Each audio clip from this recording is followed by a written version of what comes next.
Only 16% of people in the state of California can afford to buy a home. We're going to talk about that and all the implications that come with that staggering statistics today on the left wing. My name is Desmond Price, host of the Independent Thought Podcast. I'm here today with my co-host, Dr. Erica from Cocktails and Capitalism, my other co-host, TJ Whitehead from Powers Taken, Not Given, and our special guest for this week, CJ from Vanguardian.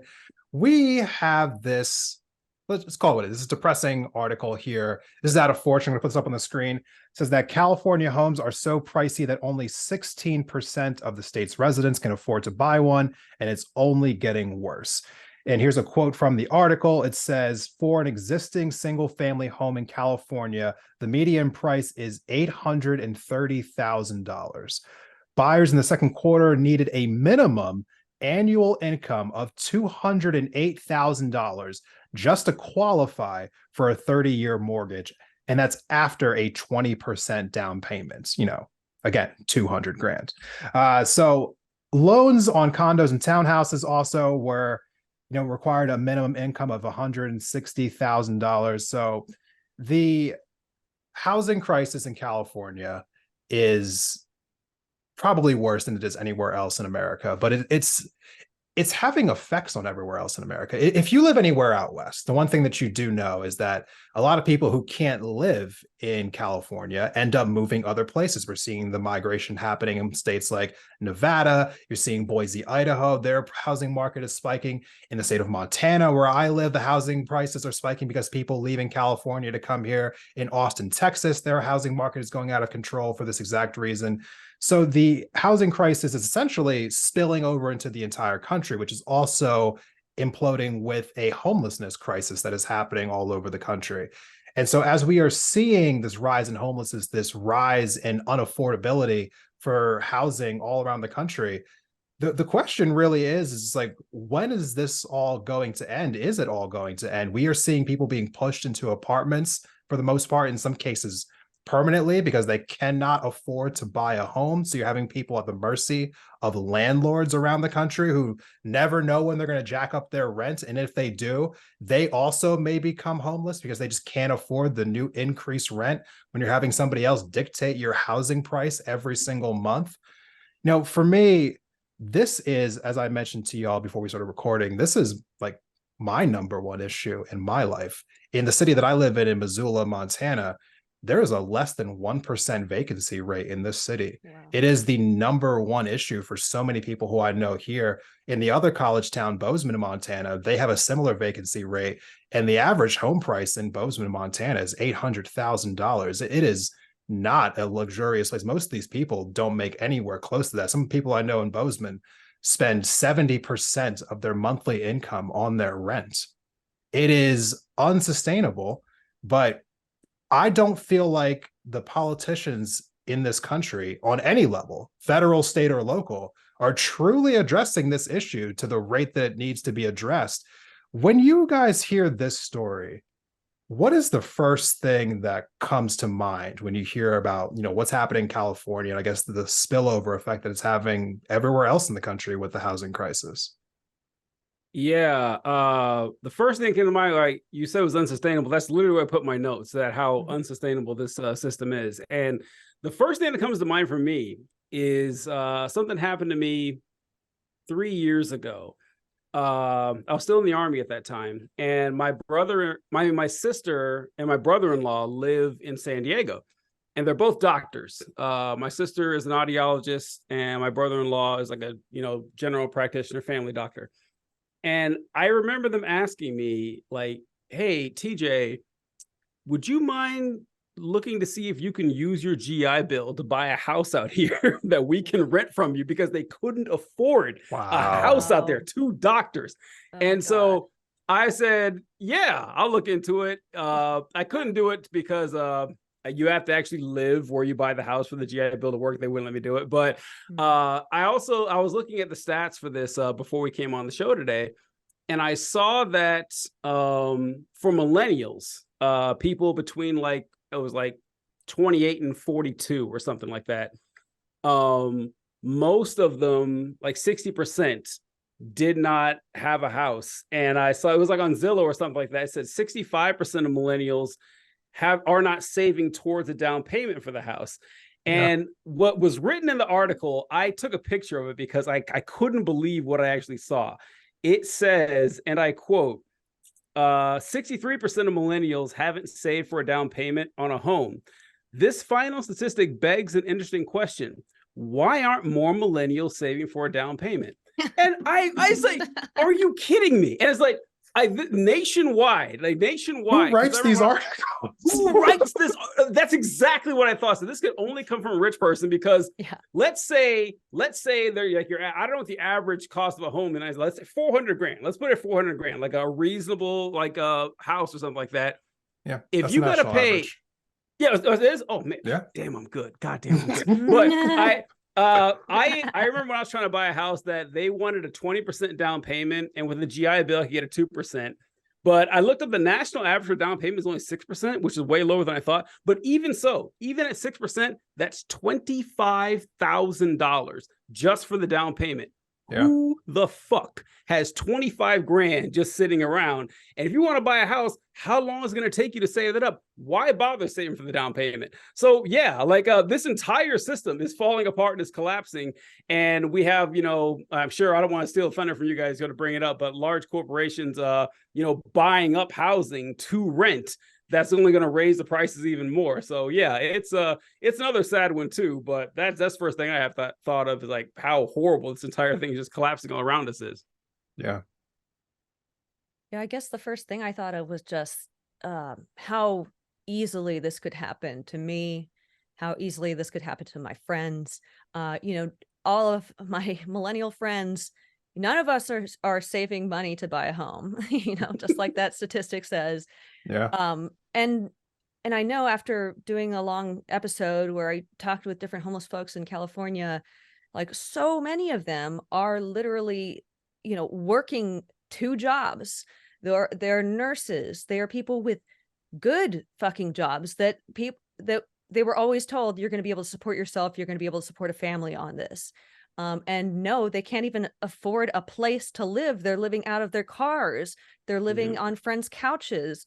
It's that, how long can we just squeeze those people into extra spaces? And when is it just like we have too many people on the streets and like we have to desperately do something about it? I mean, all those people just get swept up by, the prison industrial complex, getting because everything that they do when you don't have a home is basically criminalized. So yeah, it's just a really bleak situation that I feel like, 2 mistakes, 2 accidents, and I could be right there, homeless on the street. Yeah, that was also my first reaction, is that this is what happens when housing is treated as an investment opportunity and not a human right. I don't know if this is what you were referencing, but they just came out with the largest study done in the past couple of decades on homelessness in California. I thought it was so funny because all the headlines were like, turns out housing is too expensive, which is like, right? Who writes these articles? Maybe one guy who's very busy. Like,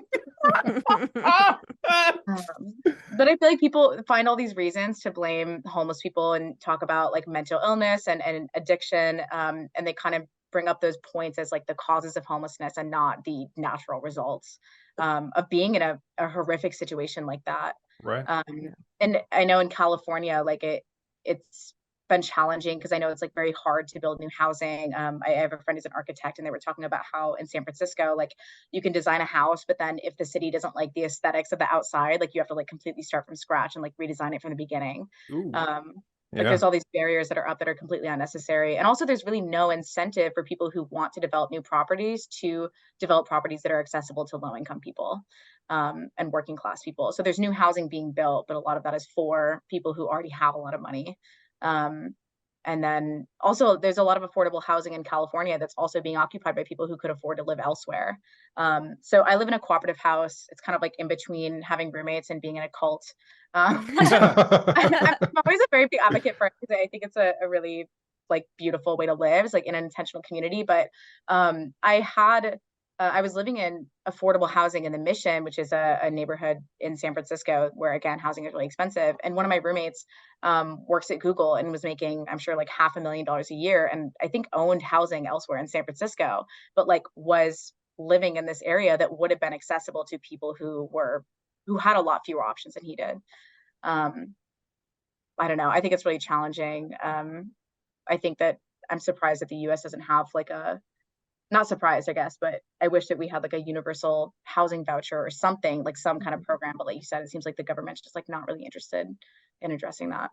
No, and I think a lot of times when we're, people who are on the left, it's really quick to maybe like go after Republicans for an issue like this, like, oh, they just don't care about people, so on and so forth. I live in a liberal city, and the other city that I mentioned before, Bozeman, Montana, also very liberal city. The two most liberal places in this red state, they are very blue. And how we treat the housing crisis here is a joke. It's an absolute joke. I mean, over in Bozeman, particularly, we are going to be having someone come on the show here not too long from now who's running for mayor of the city.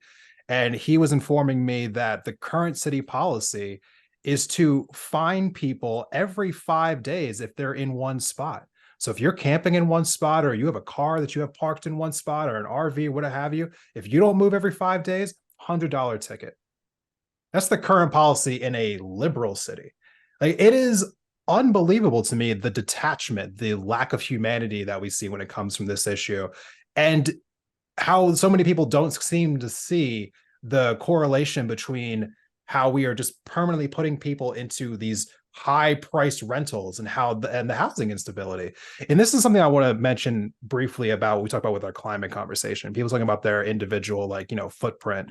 One of the conversations I hear here is that, we can't build some of these housings that we want to build because we have to be, we got to think about climate change. And so we can't build all the new housing that we want to because we have to think about the climate. At the same time, these are also the same people who will constantly say things like, oh, well, I mean, there's only like 100 corporations in the world who, are responsible for 70% of the emissions. And I'm just like, okay, so are you trying to say that we need to be thinking about our carbon footprint, or are you trying to say that we shouldn't be thinking about our carbon footprint? Because you can't really have it both ways when you say statements like that. For me, I think of the fact that when we're talking about a time of like massive wealth inequality, the number one thing that helps you build any form of wealth is owning your home.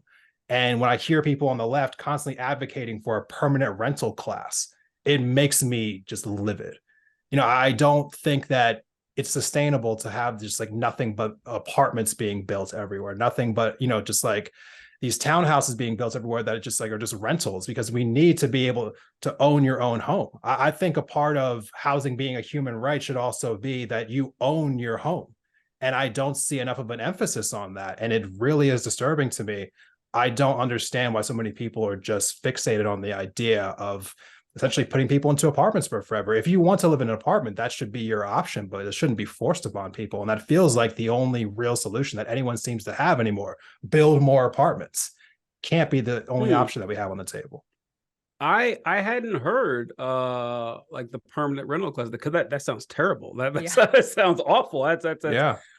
What you mentioned about how your city is dealing with homelessness is that basically criminalizing it. Like, if you're homeless, we're fine you for it, which is exactly what Republicans do. Like, there's no, this is like, we talk about how there's a very little difference between Republicans and Democrats when it comes to like actual broad climate change. The same goes for foreign policy. There's not a lot of difference there. And the same goes for homelessness, because when you hear, you guys, CG, you live in San Francisco, you said? Mm-hmm. I hear a lot of people talking about San Francisco, and when they mention the homelessness population there, San Diego has a rather large homeless population too. And when people talk about the problem of homelessness, the problem is always that they have to see it. They're like, I can't believe I have to see people who haven't showered and who are defecating in the street. And they list all this bad stuff these people are going through. But the focus of their argument, the crux of the entire issue, is that they walk outside and they see it. It's not about actually how to fix the homelessness issue. It's how can I get them away from me so I don't have to acknowledge that this is actually going on. That's kind of the real sad part that I see. Yeah, actually, to piggyback right off that, I know people in my own life, people who I know who are on the left, who are constantly saying things like, well, I just don't want to see it when I'm going out to the park. It's Yep. getting out of control. I mean, I'm seeing these people all over the place. There's trash everywhere. And then they're also in my city of Missoula, they are constantly having these sweeps where the police just come in and they just sweep out these entire encampments. I'm like, okay, where are they supposed to go?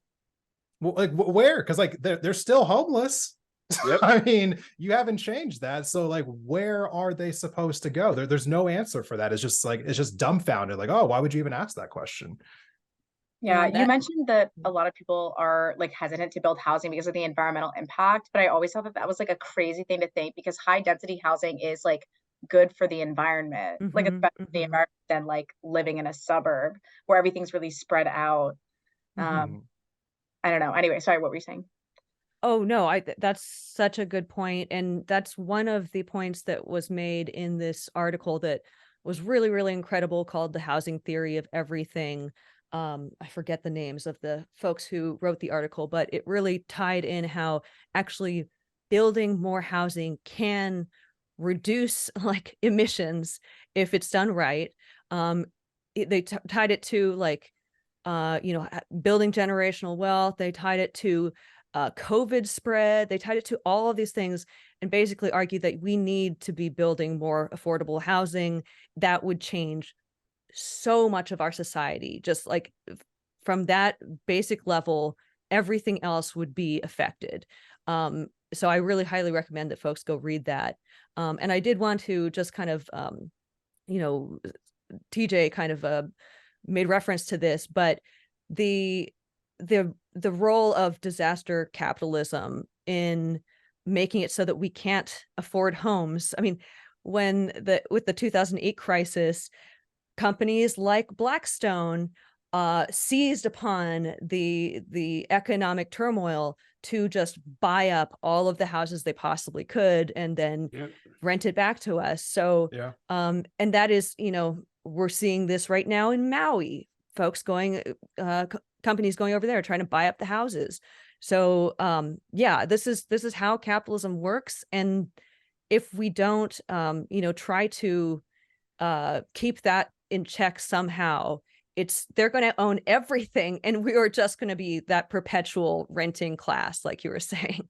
Yeah, you'll own nothing and like it. I mean, that is essentially the future that we're all going towards. But the one of the last things I want to say here is that this issue is, my number one issue in my life. I am a renter. I can't afford to buy a home in the city that I live in. And the housing prices here have tripled in the last several years. They went from there was no question I was going to be able to afford a home to now there's no question that I cannot. And it is absolutely soul crushing because now I'm put in a situation where do I want to be a permanent renter or do I want to move the only city that I've ever essentially liked living in?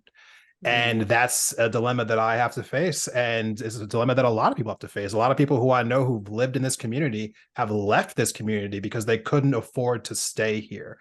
There's so many people who that is their story. And I'm sure it's not a story unique to where I'm at. I'm sure this is a story that's happening all over the country right now. People just being displaced time and time again. And we need more of a response here.